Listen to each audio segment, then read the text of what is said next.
नमस्कार दोस्तों, आज हम बात करेंगे पितृपक्ष की।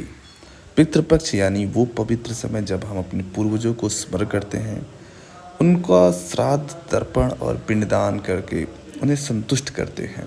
माना जाता है कि इस पक्ष में हमारे पितृ धरती पर आते हैं और अपने वंशजों से तर्पण की अपेक्षा रखते हैं। शास्त्रों में कहा गया है कि पितृ देवो भव।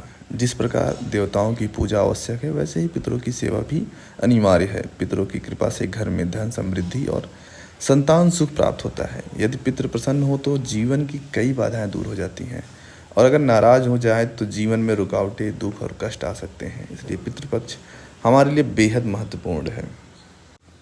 पितृपक्ष में किए गए श्राद्ध और तर्पण से पितरों की आत्मा तृप्त होती है। वे अपने वंशजों को दीर्घ आयु, धन, संपत्ति और सुख समृद्धि का आशीर्वाद देते हैं। इसलिए आइए इस पितृपक्ष में श्राद्ध और भाव से अपने पितरों का पूजन करें। पितरों की कृपा से ही देवताओं की भी प्राप्ति होती है। जय पितृदेव। पितृपक्ष में आप ये शुभ काम कर सकते हैं। पितरों के नाम पर पितृपक्ष में नदियों में स्नान करने की भी परंपरा है। स्नान के बाद नदी किनारे पर ही दान पुण्य करें। नदी किनारे पितरों के लिए दान पिंड भी कर सकते हैं।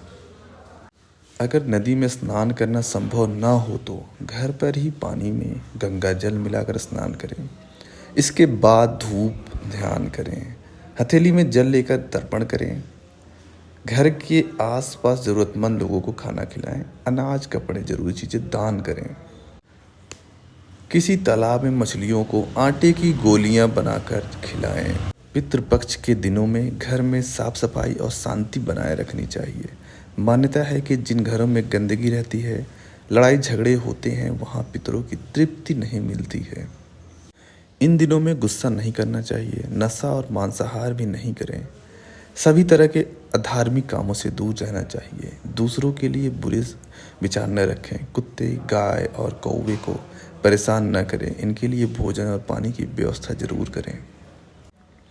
पितरों के लिए तर्पण करते समय जल में गंगा जल, दूध, पानी, जौ, चावल भी मिलाना चाहिए। पिंडदान के लिए पिंड बनाते समय चावल के साथ दूध और तिल का भी उपयोग करें। पितृपक्ष में रोज सुबह जल्दी उठना चाहिए। श्राद्ध करने के बाद पितरों से जानी अनजानी गलतियों के लिए क्षमा जरूर मांगें। रोज शाम को पितरों का ध्यान करते हुए घर के बाहर दक्षिण दिशा में दीपक जलाना जरूरी है।